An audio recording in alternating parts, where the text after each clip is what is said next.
En la cárcel de Villa Urquiza, el 70% de los presos tiene menos de 25 años y el 70% de las causas está asociada al consumo de estupefacientes. Entonces, el problema no es el motocorro, el problema es el narcotráfico. Si es que el problema es el motocorro, le estás dando la razón a mi mamá. El problema es el Paco, porque si hay Paco es que hay cocinas de cocaína, la dice info by Pablo Toranzo, después de haber hecho 130 visitas a ese penal tucumano a lo largo de 9 meses y de haber sacado la friolera de 15.000 fotografías, estas estadísticas y estas historias de vida son las que me llevan a que la segunda parte de mi trabajo sea en la costanera, de donde provienen muchos de los presos, agrega Pablo quien, en cambio de agatar tras una experiencia dramática, decidió seguir adelante en la vía más área más conflictiva de Tucumán. La costanera tiene más de 40 años y está en la margen del río Sali, en el límite de la capital provincial y el departamento de Cruz Alta. Las noticias sobre consumo de pasta base y venta de cocaína se fueron asociando a una gran cantidad de muertes, tanto por falta de atención a los usuarios como por los ajustes de cuentas entre bandas y casos de gatillo fácil.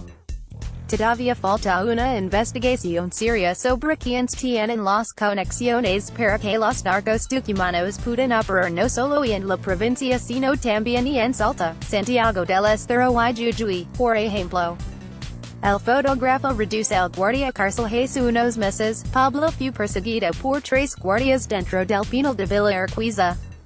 Querían romper la cámara de fotos y también alguien hueso. Pablo tenía la llave de una oficina y la USO. Se encerró, empujó un escritorio y bloqueó la entrada. Los penitenciarios le petaban la puerta. Pablo tomó su teléfono celular. Silvana, me van a hacer cagar. Vení, sácame, dijo. Media hora después, Silvina lo sacó. Pablo es geógrafo, fotógrafo y glaciólogo. Silvana Martínez es psicóloga y directora de clasificación y criminología del servicio penitenciario. La profesional lo invitó a hablar sobre algunos conflictos políticos en los que Pablo retrató el horror, niños que llegaban dentro de un auto que había explotado, una mujer que caminaba con la bolsa del almacén entre las ruinas de una ciudad bombardida, una pelota de trapo abandonada entre los tanques. Pablo, como cronista de guerra, estuvo entre otros lugares en Bagdad en 2003, cuando se produjo la invasión de las tropas norteamericanas a Irak. En octubre de 2014, Pablo fue invitado a registrar la vida cotidiana en el penal de Villa Urquiza.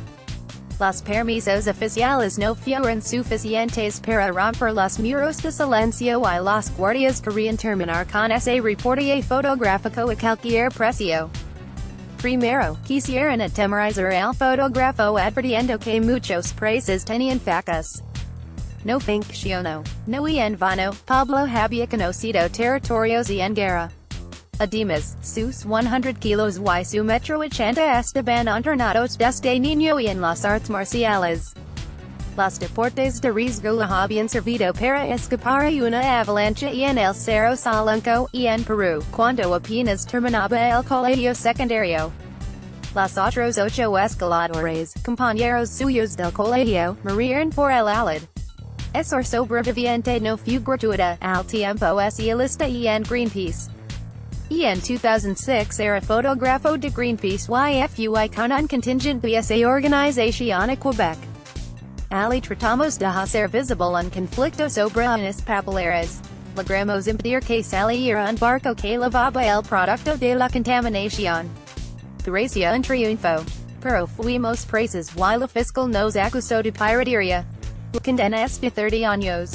Hace 8 días incomunicado, pero el juicio duró un año y la idea de pasar 30 años en prisión rondaba por mi cabeza, dice Pablo a Infobae.